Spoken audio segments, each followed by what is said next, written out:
Halo Bray, balik lagi di Singkat Cerita. Kali ini kita bakal bahas film drama yang punya bumbu-bumbu menyegarkan. Judulnya Serenity. Film ini dirilis tahun 2019 dan diperankan oleh artis-artis pemenang Oscar. Jadi bisa dipastikan bahwa skill para pemain dalam film ini oke banget. Secara garis besar, film akan bercerita mengenai seorang pria yang punya kehidupan yang tenang. Namun ketenangan itu berubah ketika ia mulai diganggu oleh seorang wanita dari masa lalunya.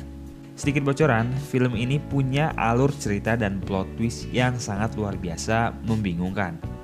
Oke deh, tanpa lama-lama langsung aja kita bahas ceritanya. Film akan dibuka dengan beberapa pria yang sedang berlayar di atas sebuah kapal. Di sini ada Dil, sang kapten sekaligus pemeran utama kita, dan Duke, pembantunya si Dil. Sampai tiba akhirnya pancingan mereka ini terkait pada sebuah ikan besar.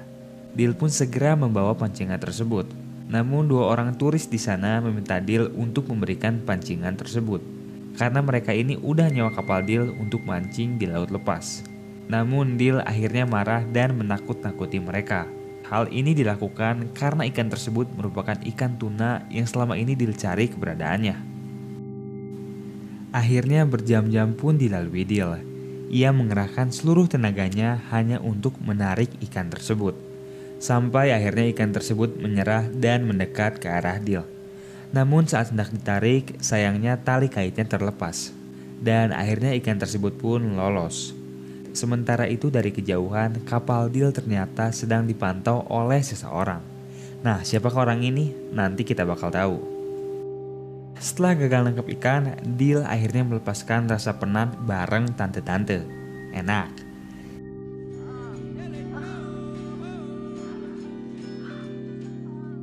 Di sini si tante yang tahu bahwa Dil lagi miskin, akhirnya ngasih dia uang. Udah dapet jatah, dapat duit pula ya. Pada malam harinya Dil mendatangi Duke dan meminta kepadanya untuk bersiap-siap kembali mencari ikan yang mereka temui kemarin. Sebenarnya Duke udah ngasih tahu agar Dil berhenti terobsesi pada ikan tersebut. Namun sayangnya Dil ini tidak mendengar apa kata Duke. Setelah berbincang, akhirnya Dil pulang ke rumah. Sampai ia pun membayangkan masa lalunya dengan anaknya. Dan di sini kita bisa tahu bahwa Dil punya masa lalu yang sangat berarti dengan anaknya. Dan masa lalu tersebut berhubungan dengan ikan yang ia cari ini.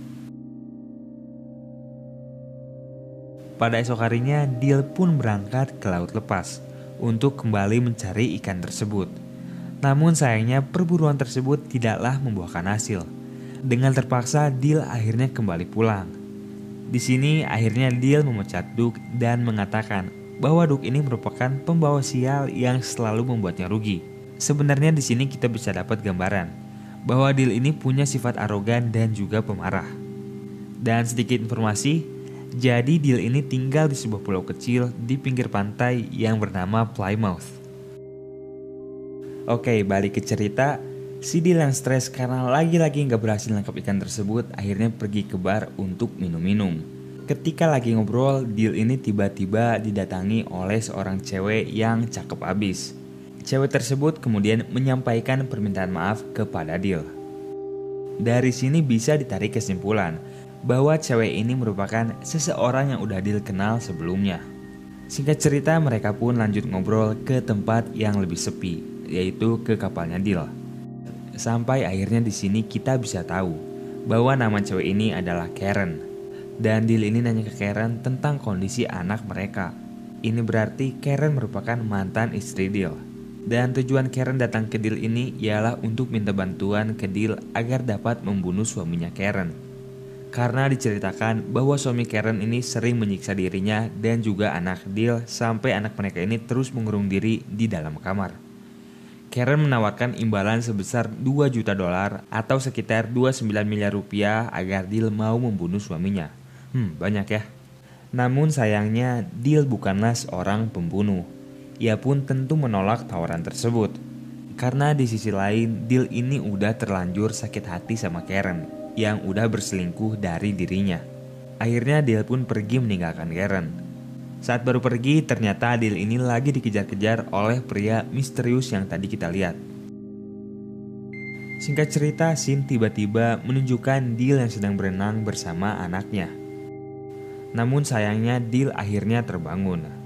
Ternyata adegan tersebut hanya sekedar mimpi aja. Di tempat lain kita dilihatin Karen yang baru beres mandi di hotelnya. Dan secara mengejutkan Karen tiba-tiba didatangi oleh seseorang yang tidak lain merupakan suaminya sendiri. Nama suaminya ini Frank. Di sini Frank langsung narik Karen dan ngajakin, belum, kalem. Di sini Frank hanya meminta Karen untuk membuka anduknya aja, agar Frank ini bisa ngecek kondisi tubuh Karen. Gila bre. Dan ketika dibuka kita bisa lihat raut ketakutan di wajah Karen ini. Hal ini menunjukkan bahwa Frank ini bukanlah suami yang baik. Esok harinya Frank dan Karen ternyata udah nunggu Deal di kapalnya. Di sini akhirnya Frank dengan sikap arogannya meminta Deal untuk mau menyewakan kapal tersebut agar Frank ini bisa memancing di laut lepas. Namun Deal dengan tegas menolak permintaan Frank ini karena sebenarnya Deal ini gak mau tergoda untuk membunuh Frank hanya karena sebatas uang aja. Akhirnya karena permintaannya ditolak, Frank dan Karen pun pergi. Singkat cerita, adegan berpindah memperlihatkan Deal yang kembali dapat jatah dari si tante. Di sini si tante bilang agar Deal mempertimbangkan permintaan dari Karen. Si tante menasihati si Deal agar si Deal ini gak terus-terusan minta uang ke si tante. Mendengar perkataan ini, akhirnya Deal pun mempertimbangkan hal tersebut. Berpindah pada esok hari, kita dilihatin Duke yang mendatangi si Deal. Di sini Duke bilang bahwa Frank udah nunggu Deal di atas kapalnya dan bersiap-siap untuk berlayar dengan memberi bayaran ke Deal uang yang banyak. Mendengar hal ini Deal pun langsung mempertimbangkan hal tersebut karena akhirnya Deal bisa mendapat uang tanpa harus membunuh si Frank. Namun sebelum berangkat Deal ini ditahan oleh Karen. Di sini Karen kembali memohon kepada Deal untuk membantunya dalam membunuh Frank. Karena Karen ini udah gak kuat lagi atas sikap kasar yang sering Frank lakukan. Selain itu, Karen juga bilang bahwa anak mereka ini selalu terkoneksi dan memperhatikan Deal dari layar komputer. Namun Deal yang merasa aneh pun akhirnya pergi dan segera berlayar. Kembali ke cerita, saat berada di tengah laut, Frank akhirnya sedikit bercerita bahwa dirinya sering memarahi dan memukuli anak tiri dari Karen karena Frank tidak suka kepada anak tersebut, yang mana anak yang dimaksud ini adalah anak dari Deal. Pernyataan ini tentu membuat Deal sangat-sangat geram, namun untungnya dia masih bisa menahan amarahnya. Tak lama berselang, akhirnya sebuah ikan hiu pun menarik kail pancingan. Dengan sikap arogannya, Frank langsung meminta agar Deal memberikan pancingan tersebut.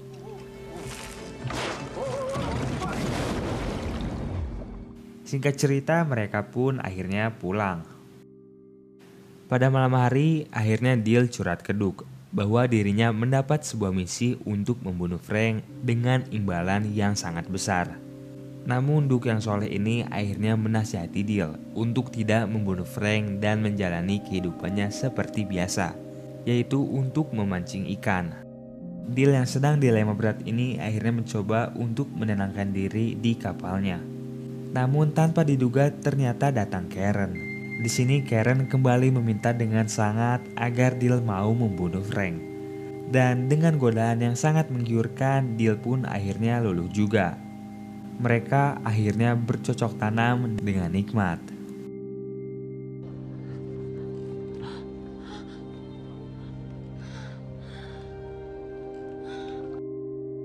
Saat Deal pulang, dirinya ini ternyata udah ditunggu oleh pria misterius yang kita lihat di awal film. Melihat usahanya yang sangat gigih, akhirnya Deal pun membawanya masuk. Mereka akhirnya berbincang dan membawa kita pada sebuah kesimpulan yang sangat membingungkan. Pria misterius ini mengatakan bahwa Deal sedang berada dalam sebuah dunia yang diciptakan oleh anaknya sendiri. Dan Deal punya misi khusus untuk membunuh Frank. Mendengar pernyataan konyol ini, Deal tentunya tidak percaya. Namun ketika Deal ditanya dari mana ia berasal, Deal ini tidak tahu apa-apa. Singkat cerita, Deal akhirnya terbangun. Dan ternyata hal tersebut hanya sekedar mimpi. Namun ketika Dil ini ngecek peta pulau tersebut, Dil ini sangat terkejut. Karena Pulau Plymouth merupakan satu-satunya pulau yang ada dalam dunia tersebut. Menerima kenyataan ini, Dil pun akhirnya menggila. Dil akhirnya mendatangi seorang pedagang dan menanyakan tentang Pulau Plymouth dan dari mana dirinya berasal. Namun ketika ditanya, pedagang ini malah terdiam dan seketika seperti menjadi robot. Kemudian ketika ia bertemu dengan temannya yang lain, Dil ini menanyakan pertanyaan yang sama. Namun ketika ditanya, teman Dil ini menunjukkan hal yang serupa, terdiam seperti robot. Di tempat lain, Karen yang baru terbangun dikejutkan karena tempat tidurnya yang berlumuran darah. Dan ketika dicek, ternyata ada Frank yang udah sekarat karena dikeroyok oleh beberapa orang. Melihat kesempatan ini, Karen akhirnya mengobati Frank sambil menggodanya untuk mau kembali memancing. Dengan godaan yang sangat menggiurkan, Frank yang lagi sekarat pun akhirnya mau-mau aja. Kembali ke Dil, di sini kita diliatin Dil yang sedang menenangkan diri di pinggir pantai. Dan tanpa diduga, Dil kembali didatangi oleh pria misterius tadi, yang meyakinkan Dil untuk tetap menjalani misinya. Karena misi ini merupakan perintah dari anak Dil sendiri. Perlahan-lahan Dil pun akhirnya mulai meyakini fakta dan bergegas menuju ke kapalnya. Sesampainya di sana, ternyata Karen udah membawa Frank yang lagi sekarat. Tentu ini akan menjadi kesempatan yang sangat mudah bagi Dil. Singkat cerita, mereka pun akhirnya berangkat ke laut lepas. Saat sudah mencapai laut, Dil akhirnya melemparkan umpan. Namun sebelum misi dijalankan, terjadi perdebatan di antara Karen dan Dil. Karen meminta agar Frank dibunuh dengan sadis, sementara Dil hanya ingin Frank terlempar ke laut lepas. Selagi mereka berdebat, tiba-tiba kail pancingan tertarik oleh seekor ikan. Dengan sigap, Dil akhirnya menarik pancingan tersebut, lalu memberikannya kepada Frank. Dengan sedikit bantuan palsu, Dil pun pura-pura peduli pada Frank. Namun saat pancingan dilepaskan, Frank pun akhirnya terbawa oleh ikan tersebut. Di saat bersamaan di dunia lain, kita juga dapat melihat anak Dil yang membawa pisau dan pergi keluar kamar untuk membunuh Frank. Dan scene pun menunjukkan kondisi laut yang perlahan mulai di zoom out menjadi sebuah layar komputer. Hal ini memberikan kita kesimpulan bahwa selama ini Dil hanyalah seorang karakter yang dimainkan pada sebuah game aja. Dan Dil dalam dunia nyata sebenarnya udah meninggal 10 tahun lalu. Hal inilah yang menyebabkan anak Dil membuat game tersebut, karena dirinya ini rindu kepada Dil. Singkat cerita, pada akhir film kita dilihatin Karen yang berterima kasih kepada Dil. Setelah berterima kasih, Karen pun akhirnya menghilang. Hal ini semakin menjadi bukti bahwa dunia yang Dil tinggali hanya sekedar dunia permainan yang dibuat oleh anaknya. Akhirnya film pun menunjukkan kondisi di mana dunia Dil yang akhirnya mulai berubah. Tak lama kemudian, akhirnya Dil pun dapat bertemu dengan anaknya. Dan inilah Serenity. Nah, buat kalian yang masih bingung, sekarang saatnya kita rekap poin penting dalam film ini. Intinya film ini mengisahkan kehidupan Dil yang diciptakan oleh anaknya sendiri pada sebuah game. Alasan ini didukung karena anak Dil sering mendapat perlakuan keras dari ayah tirinya, yaitu si Frank. Sehingga diciptakanlah sebuah game sebagai media pelampiasan, dengan karakter utama yang diperankan oleh ayahnya sendiri. Sebenarnya film ini punya cerita yang gak begitu spesial. Namun dengan adanya plot twist tersebut tentunya menjadi nilai plus bagi film ini. Dan seperti biasa, terima kasih buat kalian yang udah nonton video ini sampai habis. Goodbye and until next time.